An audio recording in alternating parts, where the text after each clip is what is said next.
Hello and welcome back. We now have our pre-recorded presentation from Freehold Games on their strategies for community management. This will be followed by the live Q&A, so if you have any questions, you can ask them in the Twitch chat or in the stream chat Discord channel at any time during the presentation, and we will include them as a part of the Q&A. Thank you so much, and we'll slip right on into that. Good evening. I hope everybody's having a good day today. Welcome to our talk, Caves of Cud Community Management.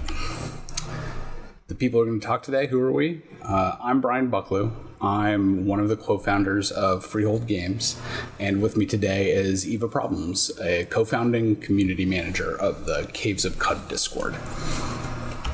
Why are we here at all? Freehold Games made Sproggywood and Caves of Cud. Caves of Cud is an open-world science fantasy RPG and roguelike. Its tagline is chisel through a layer cake of thousand-year-old civilizations. It's the best-selling traditional roguelike on Steam, which is admittedly a tiny niche, but it's nice to be on top of even a tiny niche.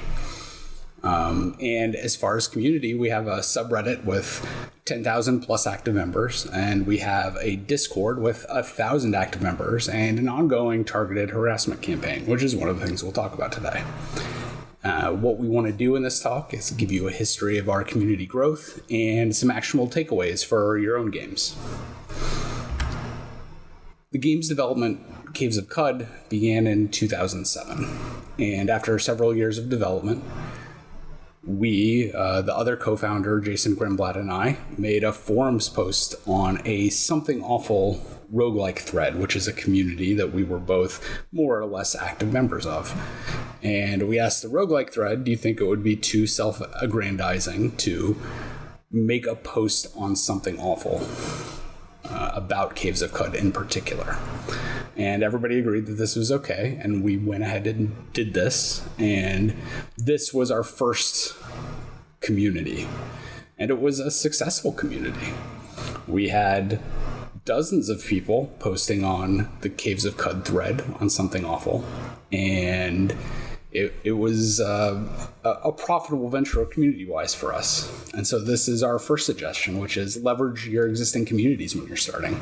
You don't have to create your own forums. You don't have to create 10,000 user Discords at the beginning. At the beginning, you're most likely members of other communities, and where it's appropriate, leveraging those communities to get a set of users kickstarted is a super powerful tool. Very soon after we made the Something Awful forums post, one of the users from Something Awful, Getter77, was very impressed with the game. And he was an active member of the Bay 12 forum. Jason and I were not. And Getter went out on his own volition. We didn't know this was happening at the time, and made a post on the Bay 12 forums in an other game subtopic. And this ended up being a very popular thread, more traffic than Something Awful, leveraging the Dwarf Fortress community. We're thankful to Tarn Adams for being so generous and providing that community. And this expanded out to a much wider range. And so this is another point where leveraging our existing communities meant those users went and leveraged their existing communities, and with very little investment other than responding to threads in these forum posts, we had a burgeoning core of our community started already. This was 2010, 2011, and spinning up your own web forum seemed like the thing to do at the time. Lots of AAA studios were doing it, and of course, as two part-time people, we said, hey, we should do this too. This was high effort, a lot of maintenance. You always had issues with the leading front of the technology being hackable, with making sure backups happened. It was really a big investment, and we never had all that much traffic on it, but it became our primary means of communication with our users for many years, for better or worse. 4 years later, we launched on Steam, and immediately the visibility of the Steam forums eclipsed our own forums. platform forums, these existing platform forums, are extremely important communities. They're going to have an amount of native traffic, an amount of native views that will eclipse anything you as a small game developer can make possible. And these are important communities. These are often the first communities that a person will see. And we think it's very important that these communities be managed. We'll talk a little bit about that later after Eva has a chance to talk about the Caves of Cud Discord. After the Steam launch, about the same time, a user created a Caves of Cud subreddit. This user was not prompted by us, and it was fairly unstyled. And the way Reddit works is only that creator has super user abilities. And so we approached this user and said, hey, we would really like to style it and be able to moderate this. And fortunately, the user agreed, but they may not have. And so another small but important actionable takeaway is to create a subreddit and maybe other subforums on community platforms that exist that you're interested in. Create them yourself so that you have the ability to moderate them, lest they be taken over by a malicious actor. Usually takes minutes, and it's definitely worth the investment.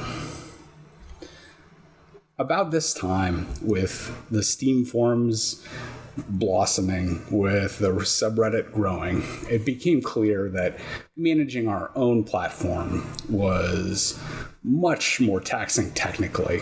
And existing platforms were being built that were easier to maintain ourselves, and we decided to end of life the vBulletin, leaving only the existing platforms out there. And we found this to be very effective, and so we would recommend everybody set aside the ego of creating your own forums and just leverage these existing platforms. Everybody's there. Nobody wants an additional login. Nobody wants to visit a new platform. And so take these existing platforms and make them your own and moderate them to your standards. Before we decided to fully end of life the forums, we did take a look at additional forums packages. There are many of them out there, Flareum and Discourse.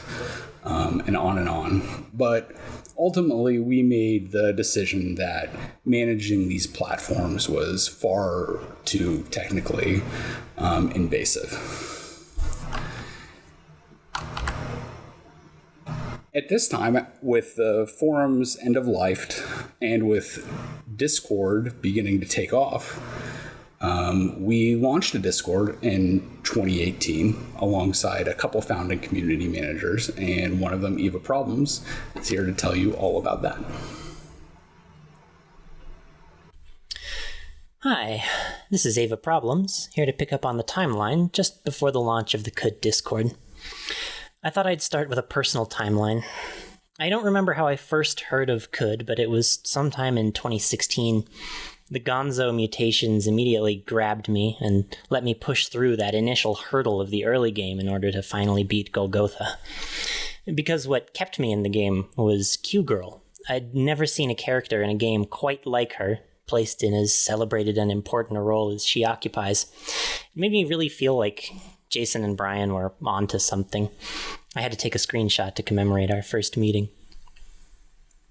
A lot of my CUD discussion at the time took place on a personal server that I shared and moderated with some friends. At the time, it had about 70 to 80 fairly active users that had usually met via social media or forums like Something Awful. That server was where I met and befriended Ivy Melinda, our community manager. A lot of those users ended up joining the CUD server. Brian talked about leveraging existing user bases, and I suppose this counts, but it feels personal in this case. These are my friends, we share interests, and it's nice to have a space where we can talk about those interests. Part of how I expressed my interests was via fanfic, which brings us to the focal point of this slide, my Carbide Chef series featured on Archive of Our Own. It's a series that takes the ceremonial competitive cooking conceit of Iron Chef Japan, translates it into the setting of CUD, and asks the bold question, what if everyone involved was some kind of post-human lesbian and there was just a dash of gladiatorial combat? I wrote and published the first chapter in anticipation of the cooking and gathering overhaul, so you can imagine my excitement when I woke up one morning before the update to a DM from Jason asking if they could name the ultimate skill in the new cooking tree, Carbide Chef.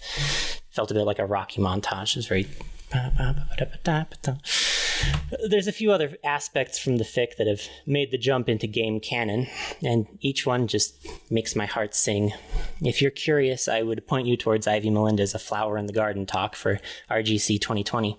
That's Roguelike Celebration 2020. This piece in particular was commissioned from the artist Jack Dunn by one of our server members, Seventh Sultan, who has made a Cud-themed rap EP, which includes a track about Carbide Chef. This is the kind of community we've built around Cud. It's layer cake chiseling all the way down. It's not just the game. It's the fanfic about fanfic. It's wild. Let's see. So the Cud Discord server was launched in the front half of 2018. I joined in late May and joined the moderation team in June to help draft a code of conduct.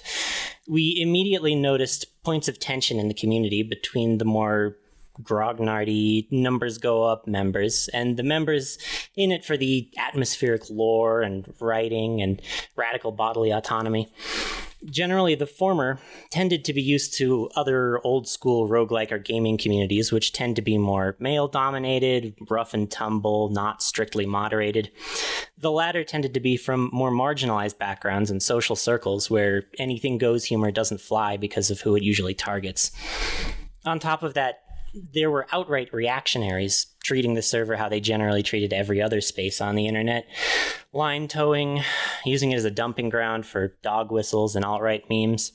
Those we could ban as they flared up, but we wanted to do something to address the underlying tension, and to do so in a way that made this space one explicitly for queer and marginalized voices. For that, we made a code of conduct. You can see a highly summarized version here. This is one that we've put up this year, actually, on the Caves of Cud Wiki and on the Reddit, I believe. We've received a lot of praise for the Code of Conduct. I'd say it's generally been pretty successful in helping to shape our server culture over the years. It's grown and changed some with the server, and doubtless it'll keep changing. The point is to be adaptable. But when I say it was already damage control, I mean because we needed a tool we could point to when ejecting reactionaries from our space. I also mean because we had already seen queer, trans, and marginalized friends leave the space over suspect and unaddressed interactions. The moderation team was still fairly small. We couldn't look at and react to everything yet, and that's the sort of task that moderation demands of you. There's a pattern that repeats itself through so many unmoderated online spaces. Unmoderated or poorly moderated. Reactionaries say some suspect, dog whistling, line towing things to signal to other reactionaries that they're claiming a space. Queer and trans and marginalized folks see that, and maybe they protest, and maybe someone listens, or maybe this protest gets knocked down as politics in a no-politics space. More often than not, they just leave. We wanted to keep our friends from feeling like they had to leave. Turns out that takes a commitment to leftist politics. Here's the main points on codes of conduct, I would say. You should start with a code of conduct. Had we launched the Discord with one, it would have saved us a bit of heartache in those first couple months. The sooner you can start shaping community expectations, the better. Yours doesn't have to be as long or as florid as ours. You've already seen a highly condensed version of our code of conduct on the previous slide. Ours is long because we like to be thorough, and also this is Cud, and we figure people who want to be in our community probably love reading a bunch of words. Find vectors in your lore and setting which regressive voices might be tempted to latch onto and deny them a foothold. I have an excerpt here from our full code of conduct that I recommend giving a read through, and feel free to pause the video when you watch this on an upload, because it illustrates what I mean with this point. I'd seen this kind of thing happen in other game fandoms, most notably Caesar's Legion in Fallout New Vegas or the Imperium of Man in Warhammer 40k. Regressives in those fan bases latch onto those factions and use their slogans as cudgels against everyone else interested in the game who might just be a teensy bit marginalized. I didn't want that happening here. And the Putis Templar are the most likely vector by which that happens. Find vectors in your lore and setting which marginalized voices can find empowerment in and nurture them. This one's a bit more nebulous and probably looks different depending on what your setting looks like.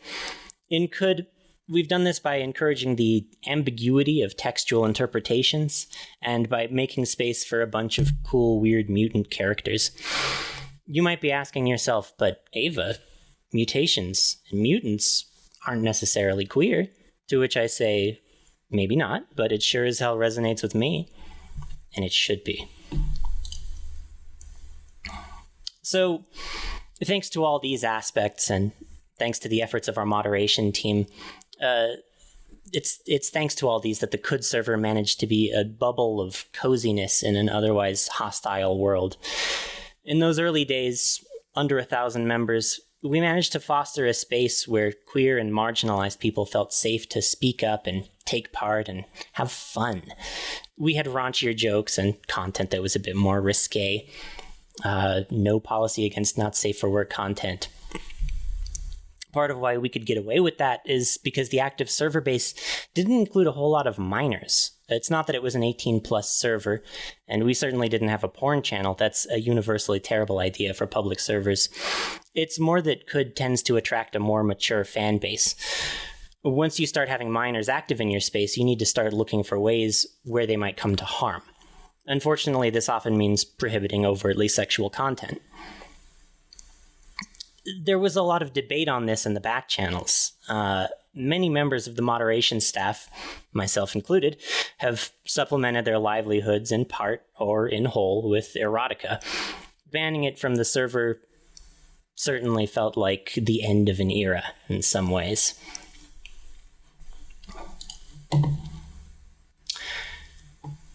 So if you type Caves of Could into a fresh YouTube window, then chances are good the top result will be one specific review. It's by one Seth Zintak, a reviewer and official GOG affiliate with a taste for weird, crunchy, compelling games like Caves of Could, and a fan base full of precisely the sorts of people we don't allow in our server. It has 3 million hits and counting. It was a huge boost in sales. While the review is generally positive, it's full of edgy humor, and there's a bit where he challenges that fan base to speedrun getting banned from the Could server, which you can see screenshotted right here. I think I'm probably pointing in the wrong direction. Oh well.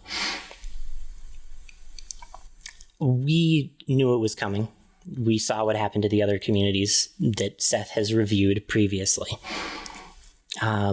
We closed the server to public access. Other indie communities, the fan base got pointed at, like most notably Cataclysm Dark Days Ahead was, I think, one of the freshest encounters to mind. Generally, how this shapes out is it floods with reactionaries trotting out the exact same tactics they try everywhere else, spamming iffy memes and finding out exactly how much hate speech they can get away with. And thanks to our airlock, the culture in our server has stayed relatively untroubled and untouched. Also thanks to it, it's doubtful that Seth has ever had to buy any of his viewers a 6-piece chicken tender menu item. This isn't to say it's been easy. Moderation is hard work, and individually vetting new members increases that load. I wish we had the kind of budget to give this work the recompense it deserves. At the same time, it makes me doubly frustrated to see AAA titles that do have the budget and resources to do that, and instead just leave their communities to the dogs. Like, they consider it an afterthought, or a market, a vector for getting money, without ever considering it's full of real people having genuine emotional connections for good or for ill.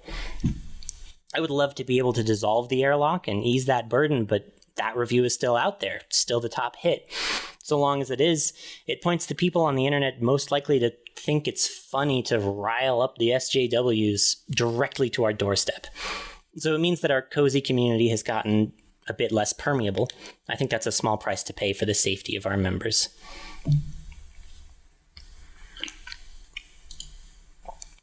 One long-term labor of love I've neglected to mention, aside from very briefly, across this whole timeline, was our Wiki project. For a while before 2018, the only Caves of Cud Wiki was the Fandom Wiki. It was rather notorious for being out of date and oftentimes outright incorrect. Starting in 2018, we started to organize a new wiki by granting trusted and interested members of the Cud server a special Trash Monk role. For a host, first we tried Wikidot, then Gamepedia. We had some success with Gamepedia and had a really nice theme going for a while, which you can see on this top slide, or for this top image that's been recreated. But then Fandom and Gamepedia merged earlier this year. And with that, they flattened all custom themes into a new Fandom desktop mode that looks bad and full of ads. You can see the last vestiges of the theme in the bottom screenshot here, right before it gets fully subsumed by Fandom. That was the last straw for us. Over the last few months, we've been able to migrate everything over to wiki.cavesofcud.com, our own domain on our own terms. I'd like to give a nod to Blazeball at this juncture, even though I know nothing about it. They were one of the first high-profile users of Fandom who completely jumped ship when Fandom rolled out these user-hostile changes. It was nice to be able to see that someone else had already done so. We just left. You can leave. You can just leave. Wikis are part of your community. They deserve the same care and oversight and protections as the rest of the spaces you care for. If you have the means to take that ownership for yourself, it means you can protect your users from being constantly advertised at. Spaces like that are sadly a rare thing on today's internet. I hope this has all given you a good idea of the importance of community management. At the end of the day, it's about keeping people safe. Of the Discord, which is a closely held private community, I want to talk a little bit about our approach to moderating what we consider second-tier communities. These are communities like Steam and Reddit, which we feel strongly that we need to moderate, but we take a looser hand with in terms of moderation. Since Steam is likely the biggest communities a lot of indie developers are going to encounter in developing these games, I wanted to take a look at Steam's own suggestion for how you should moderate your forums and talk a little bit about our views on Steam's views. First, they say don't try to censor players or get into public arguments. It's a battle you won't win. I think we've shown conclusively that you can win, though censorship is a harsh word. I think it's simply moderation of bad actors. And it's up to you as a moderator to make the discrimination between bad actors and pure censorship. Don't let someone on your team become a target. This is very important. I agree with this very strongly. You're there as a moderator to provide a safe space for users and your own moderators. And definitely take a break. The people you're dealing with are going to be professional trolls. They're tireless. They're out there for fun. And you don't need to engage 24/7. But you should pay attention. The final point, I think, is the one I take the most issue with. They say it will return to normal. And I think normal here is a load-bearing word. What is normal in video game communities? I think if we all think about the video game communities that we see unmoderated, left unpoliced, these are some pretty gnarly communities, often filled with a lot of hate speech. There are communities that, like Eva said, will immediately drive any kind of marginalized person away from them immediately, leaving a very particular kind of space, which we're defining as normal. And we don't think that this is actually a goal you should have. So let's take a look at how we moderate our Steam forums. after the Seth video, we had an influx of trolls. Before that, we had no code of contact at all, and we didn't need it. Our game's player base was very self-selecting and quite wonderful. And after that video, we did have an influx of trolls, and so we posted a few simple rules. Talk about the game, be respectful of others, follow the CMTO terms of service, and no trolling. These are really obvious rules. Anybody who's actually in good faith appearing in your forum is going to say, hey, these are pretty easy rules to abide by. But they make the trolls very mad. You can see Styx here, who prior to this was one of the trolls attracted by Seth, said, hey, respect is a two-way street. You've shirked your duties as a developer to instead moderate this forum 24/7 as if it's your job to weed out all the wrong thinkers coming to the community, which we in fact did think it was our job to weed out not wrong thinkers, but bad faith trolls that would respond violently to a simple terms of service. And so, as you can see, Styx served as a very useful example. And the very first response to our forum rules was a banned user, obviously acting in bad faith, I think, if you use judgment. And these are the kinds of people you need to weed out of your community in order to make the bulk of your community feel welcome. How many of these people are there really? What's the financial impact of this? These are good questions to ask, and we have some concrete answers. For Caves of Cud, baseline sales more than doubled since the Seth video. This is a pretty dramatic result. And how many people are we dealing with in terms of trolls? Are they going to review bomb us? They did, in fact, negative review bomb us. You can see the little blip circled in red. This ends up being less than 1% of the players. Our overall reviews are down less than 1%. We remain overwhelmingly positive. And this is with a harassment campaign posted on Kotaku, posted on 4chan, really a targeted set of trolls trying to speedrun our ban and negative review bomb us. And we still have a trickle. But we're talking about less than 1% of users making life for 99% of your users worse. And all you have to do is pick those bad actors out and ban them. So let's summarize. Here are our suggestions, and I think they're strong for indie game developers just getting into the business. You should leverage the communities you're part of before you strike out and create your own. You should leverage existing platforms when you do create your own. Nowadays, platforms like Discord and Reddit and the Steam forums provide really powerful community building tools, which are more than adequate for large games. You should use a code of conduct that gives you the power to moderate your communities. Even a few simple rules give you a lot of power to weed out the bad actors, and they'll often show up extremely mad at these rules that are very obviously good to any good actor. And these bad actors are a very vocal but very small minority. If you moderate less than 1% of these users out of your community, you'll improve the life of 99% of them. Thanks. I'm Brian Bucklew, and I've been here with Eva Problems. Hope you'll check out Freehold Games and Caves of Cud. Hope this was helpful to everybody.